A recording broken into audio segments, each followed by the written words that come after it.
are you? Hey, congratulations on the anniversary. I know, isn't it crazy?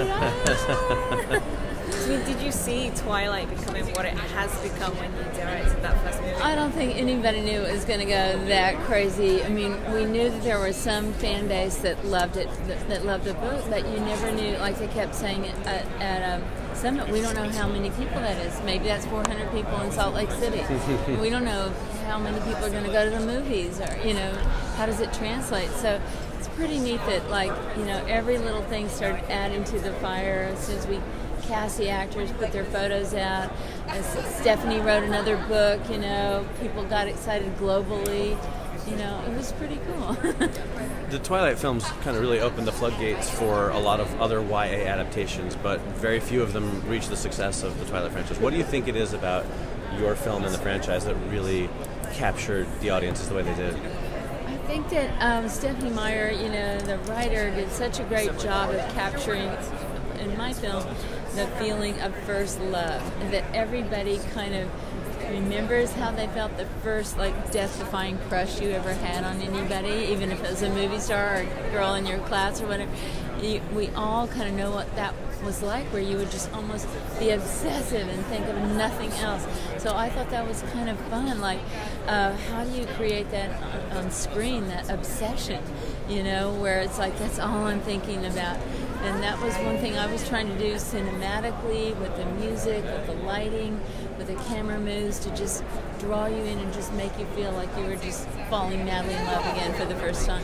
I think that's one thing, because a lot of people over the years have told me, I mean, even an 85-year-old lady, oh, I felt like I was falling in love again, you know.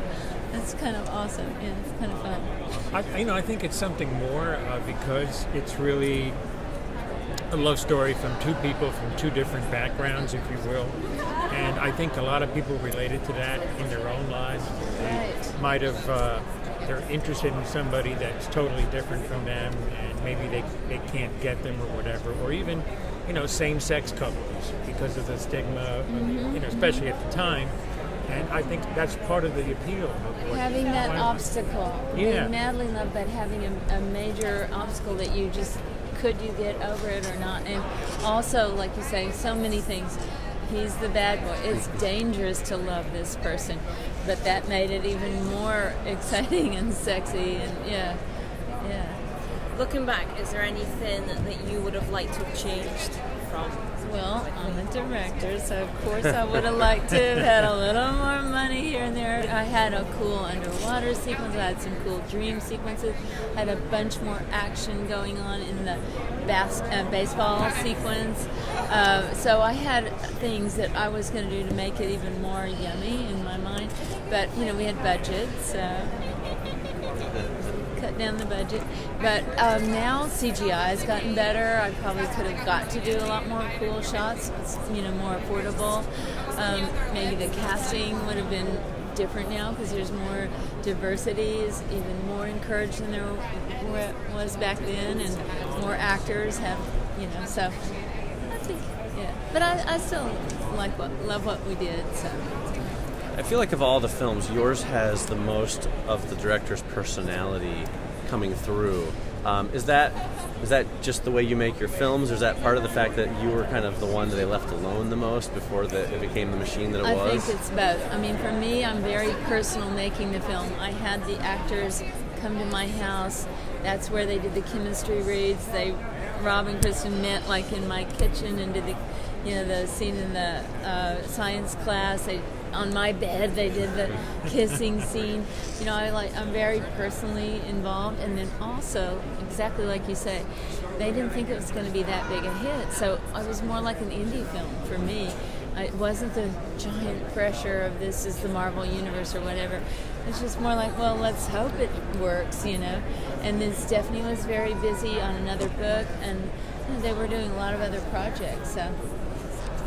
So, and I was also able to be a little more free. Like, if a very important conversation was staged in a car in the book, that's very limiting to shoot in a car. I mean, you've only got two angles, over me to you, over you to me, and the windshield. It's very static. So I took those conversations, how long have you been 17, put them out in the forest, used a techno crane, try to help you feel how dizzy and scary it would be to ask that question, to reveal that you knew he was a vampire. So I opened it up. Now, later on, I think it was more like, okay, if it said that in the book, you better have that hand over that hand. But, you know, I got to be freer. What was the casting process like for this? It was so fun. And I had made the movie Lords of Dogtown, right? Yeah. And I got to show it to Sean Penn, and he watched that movie and he said, "Who is this guy?" Emil Hirsch.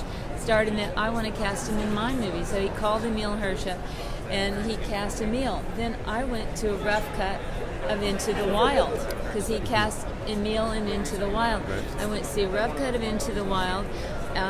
On the Paramount lot, I saw Kristen in that movie, so it kind of came around full circle. I saw her looking at Emil. She wanted him to kiss her. I thought, oh my God, she's really palpably longing for this person. I want her in my movie. So we kind of did that, and that's how I saw Kristen. And then the question was, who's going to be Edward? You know, this most beautiful man in the world, but he also had to look like he fit into a normal high school. So that's a very, you know, like you have Henry Cavill, the fans wanted. But he was already too old. You would never buy him in high school at that point. And so we had, I picked my 4 top guys auditioning, and then they came all to my house, and then they met with Kristen, and we did all the different scenes, like I was saying, in the kitchen, in the bedroom, until I saw who really had that chemistry. Yeah, so it was fun. Wow, that's amazing. Yeah. So I still have the same bed that they all kissed on. That's the bed I still sleep in every day. That's the thing too. It's like you're the one that really blocked everybody into those roles. I found all the Yeah, so it was so much easier for the other directors because they already had everybody. You didn't have to look for anybody. Yeah. Maybe some new characters here and there, but But the core characters we found. You know, all the Cullens and everybody. Yeah. So is there anything that you're working on now? Oh yeah, I just did a movie called Miss Bala, and that is for Sony, and it's starring Gina Rodriguez, you know, Jane the Virgin, and we shot it all in Mexico, in Tijuana, and Gina she goes from sort of an ordinary girl makeup artist, and by the end, she has to escape from this cartel that's kidnapped her based on a true story, or inspired by a true story. So she is really strong in movies. She's so good and so emotional and physical. Miss Bala means bullet, and it's coming out January 25th, and it's a badass movie. And right now I'm directing an episode of This Is Us, the TV show, which is very fun. You know, all the actors are just lovely, and you know, so it's kind of fun. Mix it up, TV, film. I got to give you credit for having a Latina, and I'm Latino, so I love it when I hear that. Oh my God! Every single person in my movie is from Mexico. There's only 2 American actors. We cast everybody from Mexico City. We have Damian Alcazar. We have Island Derbez, Eugenia's daughter. She's super good in it. And then we have the Latino Edward, Ismael Cruz Cordova, who is just very, very sexy, very good. So it's a really cool movie, and I did my best at Spanish the whole time. I have a Spanish tutor right now, trying to improve, you know. But I'm from the border of Mexico. I grew up in La Frontera, McAllen, Texas. Oh wow! So there you go. This is another border movie, you know, which is exactly. I love, you know, the border. Culture clash is so intense, Where are you from? I was born in Cuba. In Cuba? Oh, I went there last Christmas. Yeah, I actually went back in '08, and that was really moving because my father came with us. He remembered the entire city. It was amazing. It is so. He got married there. My I parents was born got in Havana. So. Oh, you were born in Havana? Yeah, we were driving in the that van. Sounds and like my the father, song. Yeah, it's like we were driving in the van, and my father goes, "Oh, but that street, that's where you were born." I'm like, "Whoa!" But yeah, it was wonderful. Can I take a selfie? No, the music, the culture, the food, it was just great to experience. Oh my God! Have you guys been to Cuba yet? Can't say that. Gotta go. Okay, you Gotta go. It was one of the most fun trips I've ever been on. I loved it. It's fun and heartbreaking at the same time. I wish things would get better. But there's a lot of positivity there, too.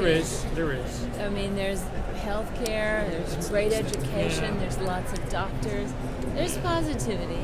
Yeah. Let's go with the We positive. just need a little bit more freedom. That's all. You know, to say what's on your mind, you know, stuff like that, That's which a they good- can't do now. That's a good point. You know, it's very important. Believe Yeah. me, that's why I don't take that for granted here. Yeah. I don't want to monopolize. Yeah. But yeah, I don't. I mean, that's why I vote and everything. It's very, Yeah, we gotta get out there and vote it's nowadays. beautiful. Yes, we do. Well, you guys, thanks for talking Thank to you. us Thank about you. it. Yeah, I mean, we Appreciate can't it. stress enough what you did to launch anything. People always forget the person that launches it because they just see the rest of them. But without you, this wouldn't be what it is. Yeah, and actually, I think about 4 weeks before shooting, they told me I had to cut $4 million out of the budget, or they were going to pull the plug and not make it. Wow. And so I'm an architect, so I'm good at math and art and math, you know, like, so I'm like going through the budget, okay, maybe it doesn't have to snow here, ooh, that costs a lot. And so the 4 days, cut the budget, and then we got to make it. Otherwise, I was thinking about a lot of things would have changed if we hadn't made it, because you wouldn't have had Hunger Games or Divergent. You wouldn't have had, probably Jennifer Lawrence wouldn't be the mega star, you know. The butterfly effect. I know, The butterfly effect. yeah, exactly. Because and then also this is a neat thing you don't think about. Rob and Kristen were both indie spirit at heart, right? And then they went out and they got financed tons of indie movies that would never have gotten financed. Look at all the neat films that both of them have done. So they've actually, because of that, they've kind of changed the indie landscape too, which is kind of cool Yeah. if you think about it. Yeah, it's amazing how one little thing, and it's not. And then we tried to do everything, you know. I made Bella vegetarian, so I tried to encourage more people to be vegetarian. You have a beautiful appreciation for the landscape, trying to make people love the earth a bit more, because people love the landscape, and now they've gone to all those parks and everything, and you know, there's little tourism, you know, to preserve the woods and everything. So it's kind of, you know, you try to sneak all your little things in there to help the world. Have you ever seen the Hillywood show parodies that they've done? Oh, yes. Some of them were there's- set in where you actually filmed. Yeah, oh no, they're hilarious. And they're quite talented with the musical. They have these, I did one where, you know, on a stage, they did it on stage. And I mean, I was like, damn. And that's actually a very good point. The creativity that other people have, you know, sparked in kids all around the world, and artists, not just kids, all ages, have been inspired in making their jewelry, making their clothes, their businesses, their, you know, obviously 50 Shades of Grey was fan fiction, Twilight fan fiction, you know, it's like, look how many people got super creative by Twilight. It just, and people came up to me at this Twilight reunion. I learned to read. I'm dyslexic. I learned to read because of Twilight. You saved my life. I was depressed. This is what happened. I met my friend online. I mean, it's kind of cool, you know, when all that kind of stuff happens. That's amazing. The creativity, though, I think is one really neat part of it, you know. Yeah. And if you didn't slash that budget, That's true. Like, I was worried. Okay, there's a snow scene where he runs into her. It's supposed to be snowing when the car crash happens, and that was a big lot of money. And I'm like, well, maybe I could just have ice on the ground and not have this snow falling. But the fans might get mad, but it'll save a huge chunk of money. So I cut. You know, and little things like that. I was always trying to make sure the book readers wouldn't get too mad, but save the money, you know. yeah. Boy, what a balance. Oh yeah, the whole thing. I'm just like looking at the numbers. Okay, ooh, that's expensive. Okay, how can I do that cheaper? You know. But that's kind of fun, I guess. I guess that's our lives. How can we do that cheaper? That's how you make movies. Yeah. Right. Juggle And move things around and get all the pieces to fit. It's amazing. It's amazing. And then look what happened. And then, yeah. 10 years later. We're still 10 years talking later. about it 10 years later. No, and it was so cute. Like at the reunion, I mean, these people were literally in tears telling me how all these life-changing stories, and that's pretty rare, you know, that you can have that impact. I'd go out to San Diego to cover things, and the Twilight subsequent movies. I mean, people were lining up all night in tents, credit these guys. They would go out there with donuts and things and feed them, and of course people would freak out. But it was a monster I haven't seen since I've been going out there. It really was an amazing experience. It's kind of fun. Yeah. 10 years later. But yeah, go check out Ms. Bala. I think you're going to dig it. Yeah, I'd like to see that. It's very kind of gritty. It's quite intense. A lot of action. We blew up shit. Yeah. All right. Yeah. I want to see that. We got our T-shirt. Actually, I can. There you go. Yeah, I can blow up stuff. You sure can. But anyway, thank you guys. Thank you very much. Whose is this one? That's mine. Cute. That's very